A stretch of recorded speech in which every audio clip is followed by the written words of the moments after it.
Conspiracy theories. Are they a plot to distract us from what's really going on?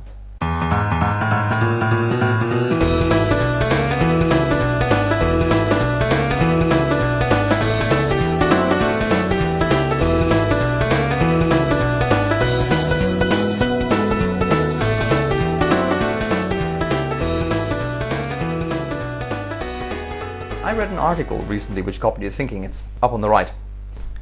The synopsis of the study the article talks about is that roughly 40% of us regularly have thoughts that could be characterized as paranoid.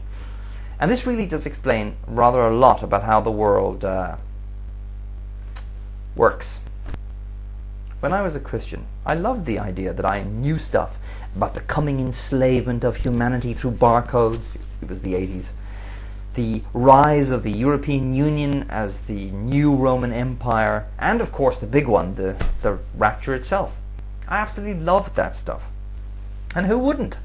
I was in the know. I knew stuff that nobody else knew. More recently, I have had lengthy discussions with people that positively relish the coming takeover of Europe by the Muslim hordes, even now secretly infiltrating our countries, veiling our women, and worst of all, gradually watering down the alcohol.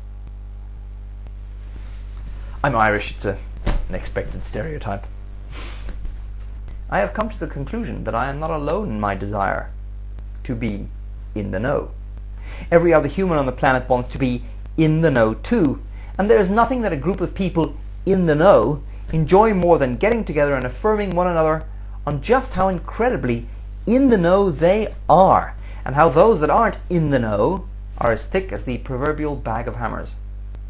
You know? The combination of this desire to be in the know, okay, that's the last time I'm doing that, coupled with our powerful drive for community and this newly illuminated tendency to paranoia, explains how self-evident nonsense can take root in the face of all the evidence. Let's look at a few examples. Obama is a Muslim. Aliens are among us. Global warming is a myth. Foisted on us by whom? The all-powerful, cunning wind power lobby? The world is run by a secret cabal. Oh geez, did you just say that the world was run? That there was an actual, plan? Lay off the X-Files, seriously. 9/11 was an inside job. Gee, Brian. Gee, Brian. You don't think 9/11 was an inside job?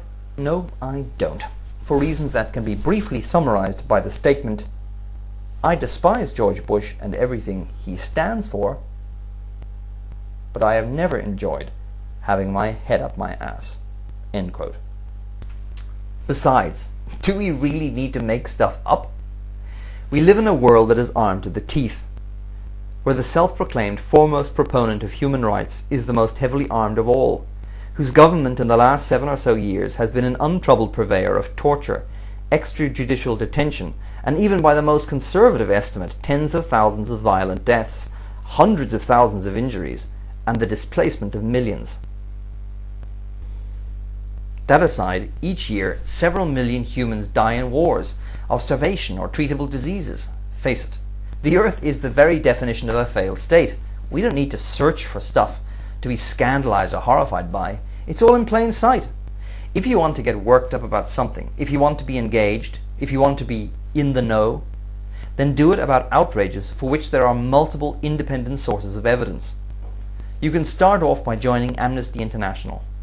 The link is on the right.